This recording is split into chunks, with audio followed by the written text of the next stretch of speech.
This is a guest essay written by Rabbi Raphael Shore, an acclaimed filmmaker and author of the new book, Who's Afraid of the Big Bad Jew?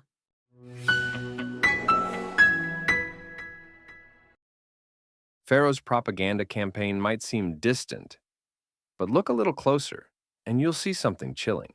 The script hasn't changed much in 3,500 years. Here are three enduring lessons from the Exodus that can help us better understand the real nature of antisemitism, then and now.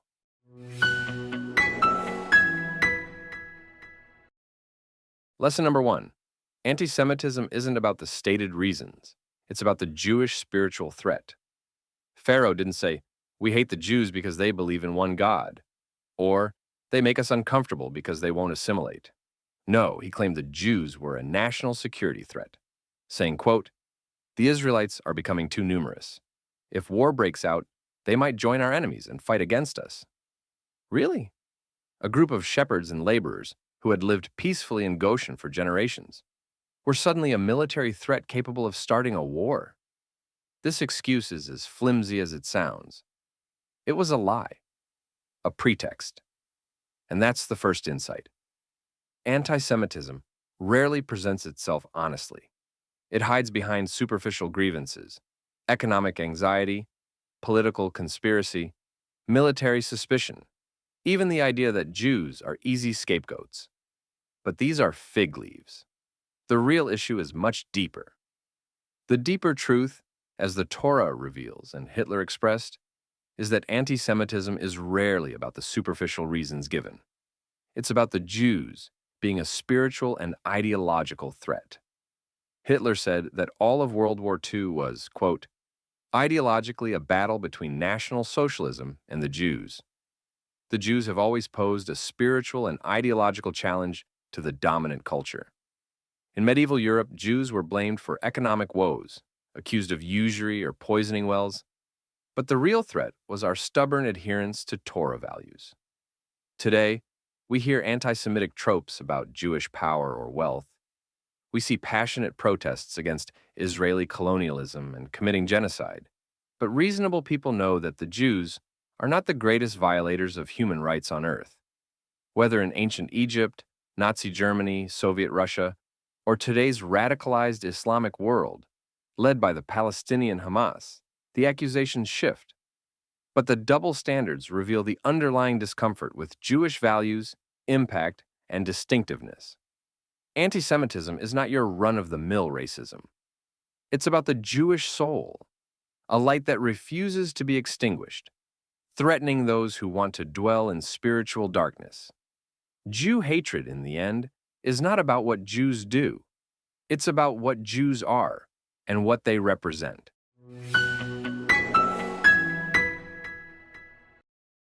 Lesson number two, the tragedy of self-hating Jews then and now. Only 20% of the Jews actually left ancient Egypt. The other 80% perished during the plague of darkness. The Exodus story thus reveals a second, more painful truth about anti-Semitism. It doesn't just come from external enemies. Sometimes it's fueled by Jews who turn against their own people, driven by self-hatred or a failure to embrace their Jewish identity. Why did 80% not join? Because they did not want to leave. Perhaps they opposed Moses and the vision of Jews performing a special mission in their own land. Or they lacked faith in God's promise and preferred the familiarity of Egyptian slavery to the uncertainty and responsibility of freedom. Some actively worked to undermine Moses. The Midrash teaches that there were Israelites who collaborated with the Egyptian taskmasters and would inform on their brethren to the Egyptians. Others mocked Moses and Aaron when they came with news of the redemption. One can imagine the mainstream media, if there was one, ripping on them on a daily basis. This has been a tragic pattern in Jewish history. Some of the sharpest attacks on the Jewish people, especially in moments of crisis, come from fellow Jews. We see this today in the phenomenon of Jewish activists aligning with our enemies, joining campus protests that demonize Israel while it defends itself from terrorism. Groups like Jewish Voice for Peace march under banners that might as well have been written in Tehran or Moscow, accusing Israel of genocide while remaining silent about the atrocities of Hamas. Joining the naive students, misguided professors, and Jewish Voice for Peace leaders are self-hating leaders like George Soros, Bernie Sanders, Noam Chomsky, and Peter Beinart. But this internal betrayal is nothing new. In the days of the Maccabees, we meet the Hellenists, Jews who actively opposed Jewish observance, embraced Greek culture, and persecuted their own brothers for observing Judaism. In medieval Europe, we saw prominent apostates, baptized Jews, leading anti-Jewish campaigns, helping fuel the Inquisition and blood libels. These were not fringe exceptions. Where does this self-hatred come from?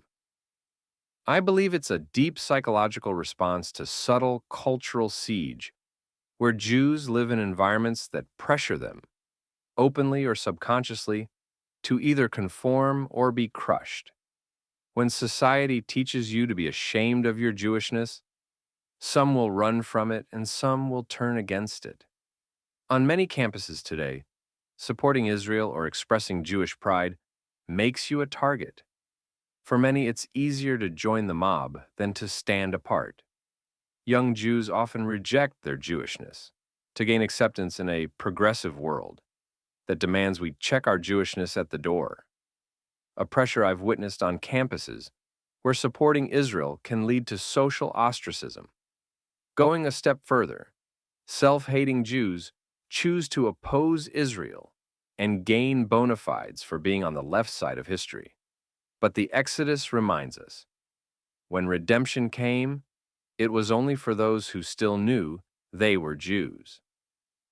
You didn't have to be perfect, but you did have to belong.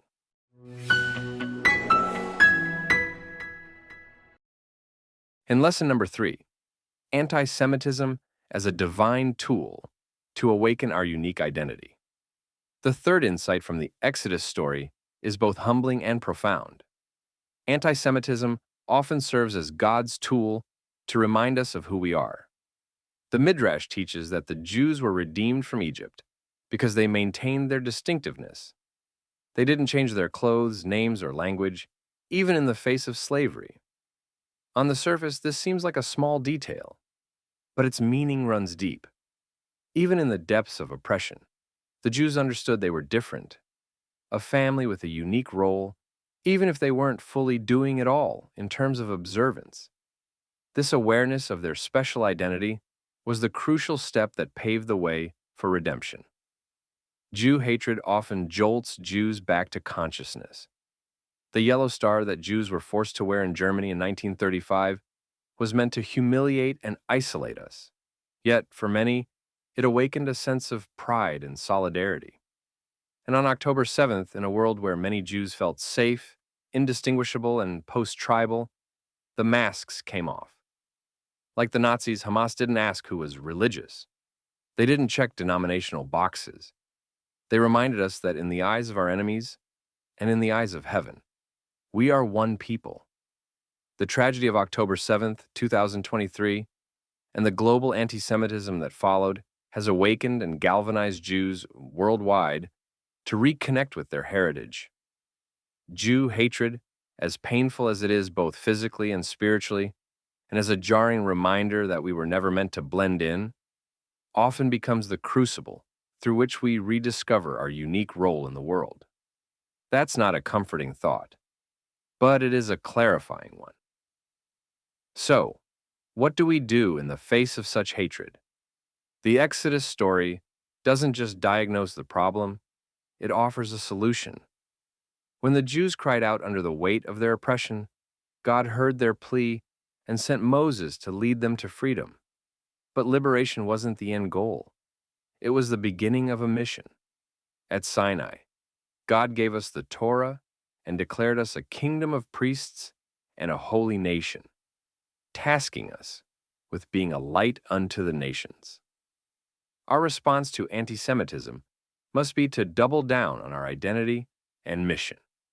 In Egypt, the Jews didn't assimilate into Egyptian culture. even under immense pressure.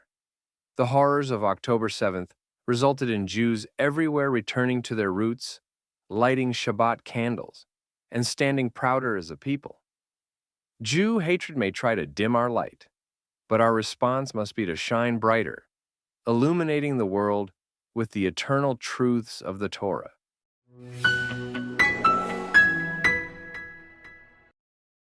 We were redeemed from Egypt because we remembered we were different. We didn't earn it by perfection. We stepped into redemption because we stepped into identity. And so it is now. The Haggadah asks us, in every generation, to feel as if you personally left Egypt. The first step out of every Egypt, whether ancient or modern, is the rediscovery of who we are. Antisemitism, as horrific as it is, has a strange spiritual function. It pulls away the illusion of safety, of sameness, and forces us to ask, what does it mean to be a Jew? And more importantly, what are we here for? If we can remember that, not just in pain, but in purpose, then even the darkest chapters of our story can become part of the Exodus.